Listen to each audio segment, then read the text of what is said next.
Bonjour à tous et bienvenue dans notre compte-rendu matinal.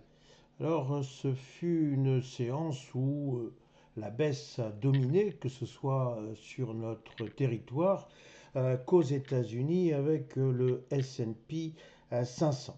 On va voir que toute la question pour le CAC 40, c'est de savoir s'il est en mesure de transformer les 8400 points en support ou si il va une nouvelle fois caler sous ce seuil pour le moins symbolique. Quant au S&P 500, eh ben, nous allons voir qu'il y a aussi beaucoup d'agitation, beaucoup d'hésitation, une fébrilité qui peut s'expliquer en partie par le fait qu'un conflit armé avec l'Iran est en train de se préciser.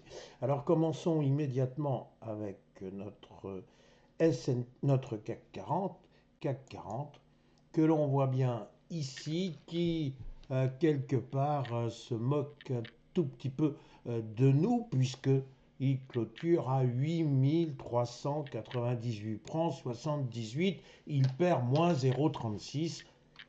Vous aurez constaté avec moi que la bougie qui caractérise la séance de jeudi est une bougie rouge, certes, mais surtout il y a une longue mèche inférieure, c'est-à-dire qu'il y a beaucoup de vendeurs qui estimaient que le CAC 40 allait un petit peu vite en débordant les 8400 points. Oui, mais les acheteurs étaient là et ils ont quand même bel et bien limité les dégâts. Le CAC 40, il nous laisse dans un parfait suspense, d'où mon titre.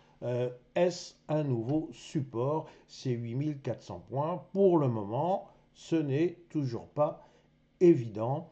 Et encore une fois, notre CAC 40 aura du mal à jouer les cavaliers seuls si les États-Unis sont de nouveau atteints d'une grande nervosité.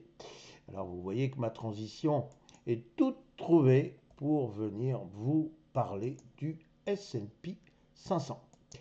Alors notre S&P 500, bien il a dessiné une magnifique étoile doji. Vous connaissez cette étoile doji. C'est une bougie qui est pratiquement sans corps.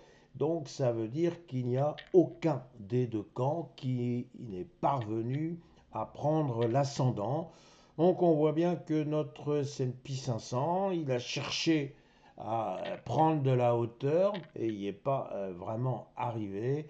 Il a essayé de voir s'il n'y avait pas en bas encore de la matière pour les vendeurs. Finalement, eh bien, il est resté sagement au-dessus des 6850 points. Il est là, il attend. Alors il attend quoi? On peut éventuellement venir dire qu'il y a toujours ce grand suspense autour de l'intelligence artificielle. Oui ou non, y a-t-il des destructions importantes pour certaines entreprises, ou au contraire, faut-il considérer qu'il y a beaucoup d'espoir? Donc nous en sommes là avec cette intelligence artificielle qui occupe les esprits. Mais il y a une autre occupation des esprits, c'est effectivement que cette fois, l'armada américaine, eh bien, elle est bel et bien en train d'encercler l'Iran, que les experts viennent dire qu'en fait, on n'a jamais eu un déploiement d'une telle armada américaine depuis la guerre du Golfe. Ça ne nous rajeunit pas. Donc, bon, bref, on risque de se répéter, de radoter.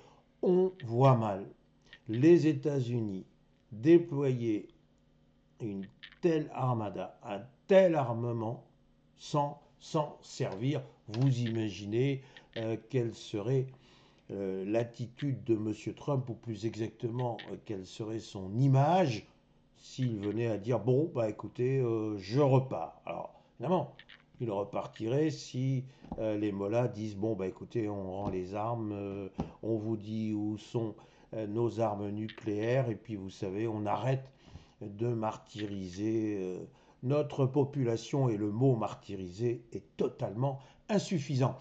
Alors nous en sommes là, manifestement, il risque bien d'y avoir dans les heures, dans les jours, un déferlement de mesures balistiques à tout le moins de la part des États-Unis. Alors évidemment, ça va continuer à provoquer des chamboulements sur les marchés. Donc pour aujourd'hui, eh bien, on aura de la volatilité, ça c'est absolument certain. Volatilité qui sera entretenue notamment par la publication du PIB américain, par les chiffres de l'inflation et par l'indice de confiance du consommateur américain. J'ai envie de vous dire, non, je non plus. Donc, on fait très attention. La petite bougie de jeudi, eh bien, peut annoncer une fois de plus un changement de tendance. On a vu qu'il y en avait déjà eu une qui s'est suivie d'un rebond.